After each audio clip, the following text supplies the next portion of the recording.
My name is Heather Radzikowski, and I have worked in the mental health field for 8 years. I am opposed to the WNY CPC being merged with the Buffalo Psych Center. With children, early intervention is key, and I strongly believe if this consolidation does occur, this will have a negative impact on an already vulnerable population.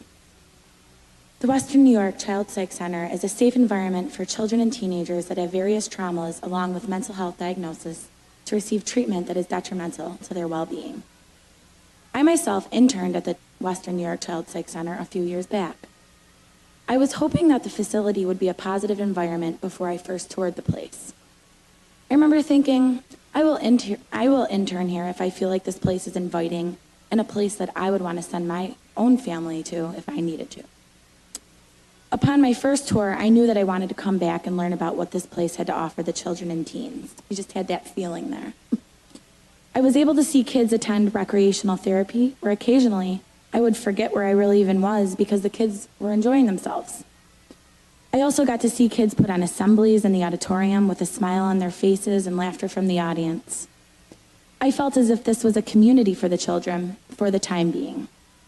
Although the reason a child is hospitalized is because they are in danger, I felt proud to be a part of a place that offered all that it did for the children and teens, and that was a positive. Throughout working in the human service field, I found myself wanting to work with children after this internship.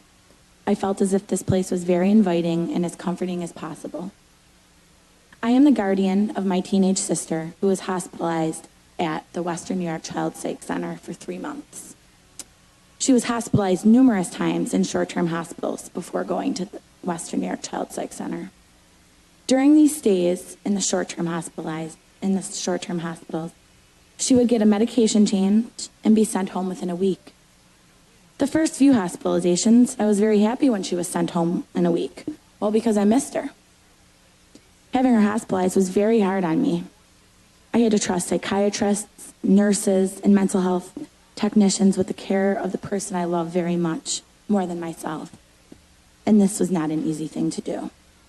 I know that no one loves her or would take care of her as good as I did, and was also very sad to know that I was not able to keep herself from what she was struggling with on her own.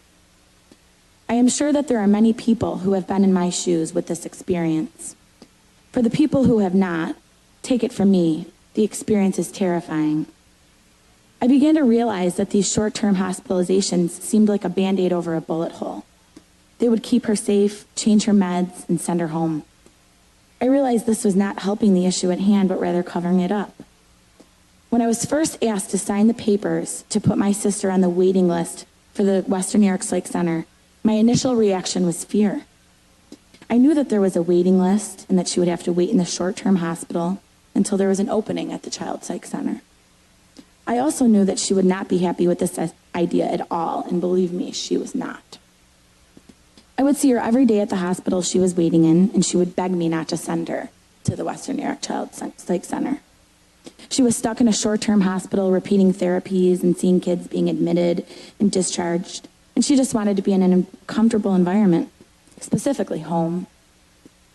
When she was first admitted to the Western New York Child Psych Center, we had a meeting with staff to go over what to expect as well as all of her information. After this first meeting, it calmed me and her as well, and it made us feel much more comfortable. The therapist and psychiatrist met with us as well and made us feel listened to and respected. We felt as if they were really trying to help, and they did. My family and I were able to visit her and take walks around the center, which was always refreshing for our family. There were also places and doors that helped us feel comfortable as we met. My sister went from kicking and screaming, begging not to go, to advocating that that facility saved her life. Why did I tell you all of that? Frankly, because inpatient hospitalization of a child or teen is a very scary thing for children and their families.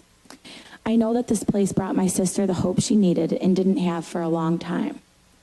Would she have felt the same way if she looked out the windows and seen adults who lived at the Buffalo Psych Center? In my opinion, I don't think so. It may have illustrated to her that recovery isn't a process, but a destination she will never reach.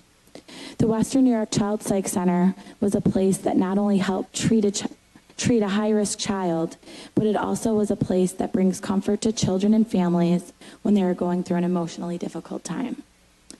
Although I just told a subjective view of an experience me and my family had, how many other families are out there that went through this as well? How many parents will not sign the papers to have their children sent for the help they need because they don't feel comfortable sending them to the Buffalo Psych Center?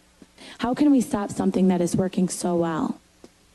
If the Office of Mental Health plans on going forward with this plan, they should be explicit in how they are prepared to handle the risks of allowing vulnerable children, like my sister, to coexist in facilities with mentally ill adults. I would have not felt safe knowing that my sister would be going into a facility with mentally ill adults, and I don't think many other parents would have either. At the February 27th hearing this year, the commissioner did not address how they plan to ensure there will be no contact. That was obviously talked about today, but I'm not sure I feel comfortable with the answer.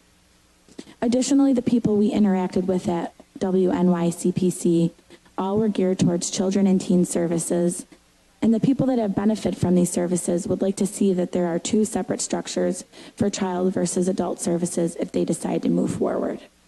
This decision has been spoken about in terms of dollars saved for New York, but I want the focus to remain on good services for children no matter what. Advocates and families deserve to be a part of conversation about quality services provided on an adult campus.